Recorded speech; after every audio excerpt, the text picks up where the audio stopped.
Thanks for tuning in. This is Deeper Understanding Tarot. And today I'd like to look at the last week of June, which is also influenced by the energies of the full moon. And I'd like to ask a few questions about the divine masculine, how they see themselves, how they see us, and what is the potential of the union in the coming week. What energies are we surrounded by? So let's look at the divine masculine first, how they see themselves. I'll use this deck, the Archangel Power deck for the divine masculine.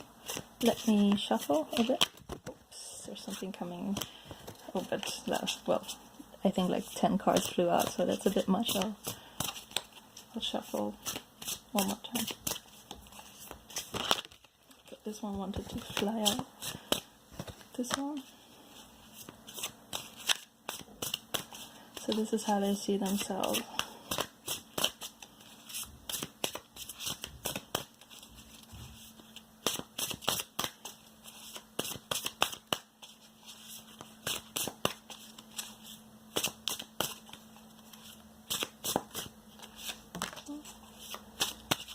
And this, no, let's see what else comes out. Oops, that's a lot. Okay, but I'll take it.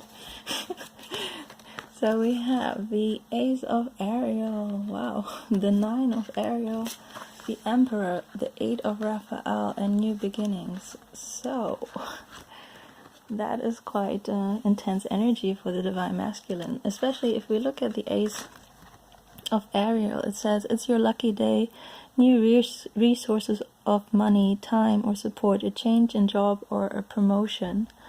So they are starting new with something, or they see the possibility of starting something new. They have this energy of wanting to do something. They are energetic and they feel in their power, and that is great. And then they have the 9 of Ariel, which is also awesome. It says your dreams are fulfilled, hard work leads to great success, a love for the beautiful things in life. And don't you just love the rainbow on this card? And they actually feel like their dreams can be fulfilled right now, that they have been working hard, and that they'll be rewarded very, very soon. And this is incredibly positive. And actually, they're also taking on the energy of the Emperor, stability and efficiency, taking charge of situation, ambitious plans. So they've gained a lot of confidence and positivity, and yeah, it looks as though they're happy with themselves. Let's see, and then they have the 8 of Raphael. So as far as their emotions are concerned, they have a desire to find something, and this was the energy they had in the past as well. So they know there's something out there that's good for them, and they're on the spiritual quest to find it, and they will not stop until they find it. So they are moving now. They are confident in who they are, but there's this unfulfilled desire, and they are looking for it, and which means they will be looking for their divine feminine in the long run. And it's good that they're actually feeling this, that there is something they need to find. But first they had to find themselves, and I think they had to leave a lot of bad emotions about their own personalities and past behavior behind. But I think this just speaks of them having realized that they are now capable of starting something new and finding, like, fulfilling their dream and being like this trustworthy and stable emperor. And yeah, but they're still on their spiritual quest, and overall they have new beginnings. So it says starting a new life, finding your purpose, forgiving and compassionate review of the past. So this is wonderful. It's they have like, if they judge their life and they leave behind the bad past, and they're ready for this new path, and they're ready for this new life. And this card was in their reading before as well. So they are ready to maybe have this family or whatever they are looking for. They are ready to find their true purpose. So this is great energy for the divine masculine. I'm very, very happy that this is what's going on with them right now, because we need a strong divine masculine, a positive divine masculine that has the courage to come forward and start this meaningful relationship with the divine feminine. We don't want someone full of doubts, full of fears, full of regret. That is not helpful. And that is also something we cannot really help them with. So I'm happy they seem to have figured this out now. Very good timing as well, if you ask me. So let's look at this deck. So this is for the divine feminine. So now there's a lot in these cards about plans for spiritual quest, a new beginning, stability, and I want to know, so okay, if we think about the divine feminine, what are their plans with us? Maybe for this week, the coming week, are they planning on communicating? Maybe are they planning on doing something or showing us something? How do they feel about us right now? What are they envisioning for us? I want to know. That's what I want to know, yeah. So how do they see us? How do we fit into their plans right now?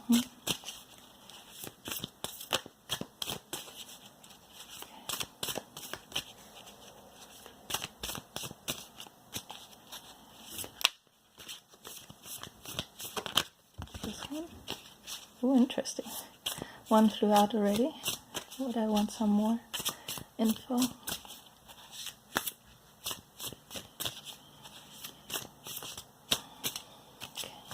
Sorry, I always take time to shuffle just to be sure I get the right message.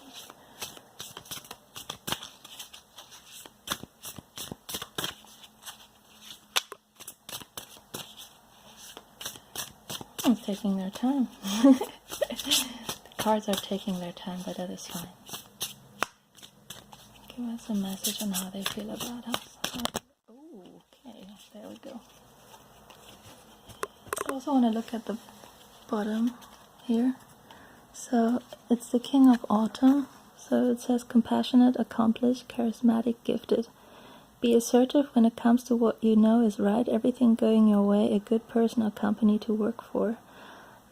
Interesting. So it's good that they have this energy of the Knight, which speaks of movement and action, and them being assertive. So that's good. But now what's... Oh, now this is this is very, very nice. So this one was the one that flew out first, the High Priestess. So trusting your intuition, careful reflection before taking action, insights that come through meditation. So when they're thinking about us right now and about our connection, they are going within themselves.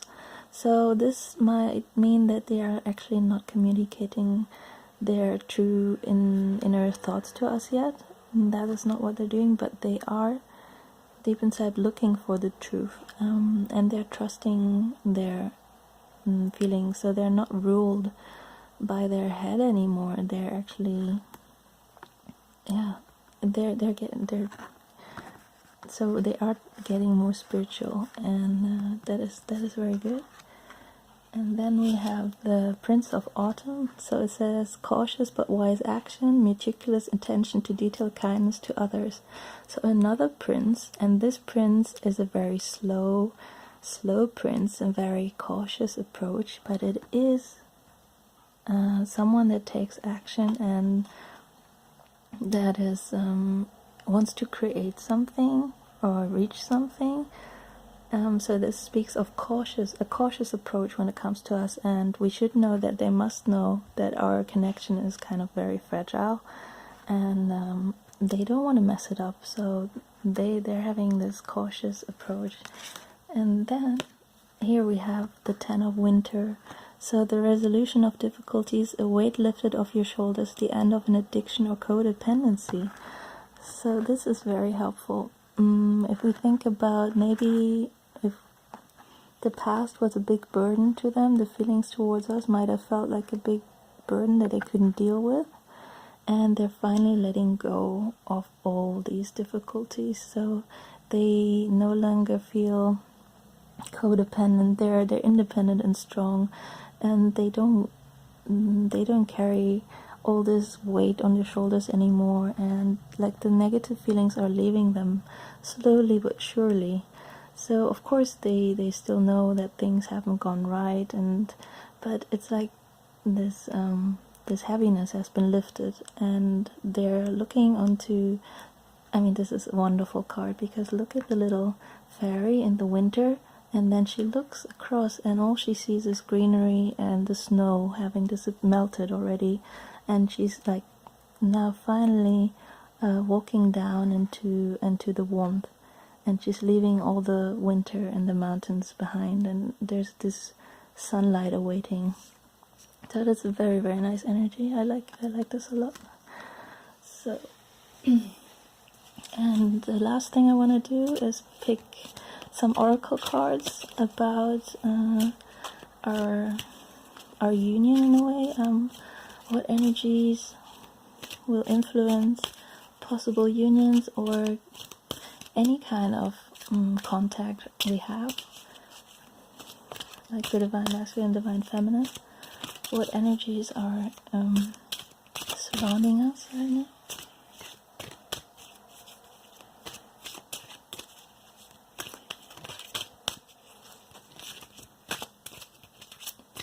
And this is the Wisdom of the Hidden Realms oracle deck.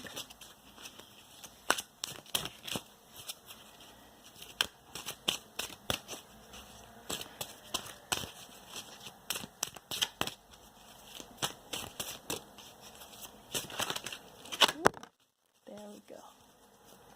There we have our card. Oh yeah, and I actually know this card because I pulled it for myself as well. Like 2 or 3 days ago, and it's the Desert Prince. It's survival, and it also says false promises, but that's when it's like in reverse or something.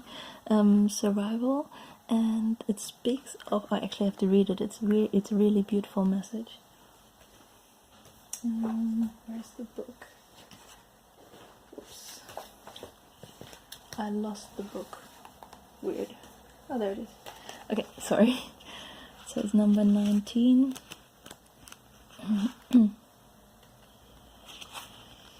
So the Desert Prince. When you stumble upon the Desert Prince, you receive a gift. The plant life that exists in the desert environment is well defended, tough and succulent, even though it gets little or no water. In spite of external conditions, extraordinary life can form and thrive. Be tough. Have courage and dare to dream, no matter what the circumstances. It may seem to be a hard time, but not only will you survive, you will thrive. In spite of conditions, you'll succeed. Dry spells are also true tests of faith and courage. Expect nothing less than what is in your most precious dreams and watch miracles manifest. So for me, the Desert Prince is actually the miracle card. It speaks of something looking completely like empty and vast and hopeless, something looking dried up, but then suddenly something thriving in the middle of a desert because of faith and because we just kept going, and we never stopped believing that this miracle could happen, and it's finally receiving that gift out of nowhere, basically just standing in the middle of the desert, and then I don't know, raindrops suddenly falling, and the little plants growing everywhere. It's just a really, really, really nice message. And yeah, there's also this lioness here, and maybe that speaks to some of the Leos out there. So especially for the Leos, maybe they've gone through some hard times. Well, if I think about myself, so especially I hope this applies to us, but I hope it applies to everyone actually. So this is nice. So this is what surrounds us. Our union might look I mean, our relationship might have been so complicated that it might look hopeless from the outside. People might just shake their heads and say, well, what are you dreaming of? What are you hoping for? This is ridiculous. This is not gonna be fixed. But the Desert Prince shows us that this can be fixed and that miracles will happen. And actually all the cards are telling us that the divine masculines have healed. They've gone through healing. They feel better. They feel safer. And they're ready to start over. And they're leaving bad feelings behind. Yes. It will take a bit more reflection, I feel, with the High Priestess. And these are not really fast-moving cards, but there's something happening inside of them, and we should not lose faith in them. And yeah, I think these are the messages that are coming across for this week. So good luck, everyone, and I'll be traveling this week, so I'll get back to you next week. Until then, I hope this miracle unfolds for some of you. Take care. Bye.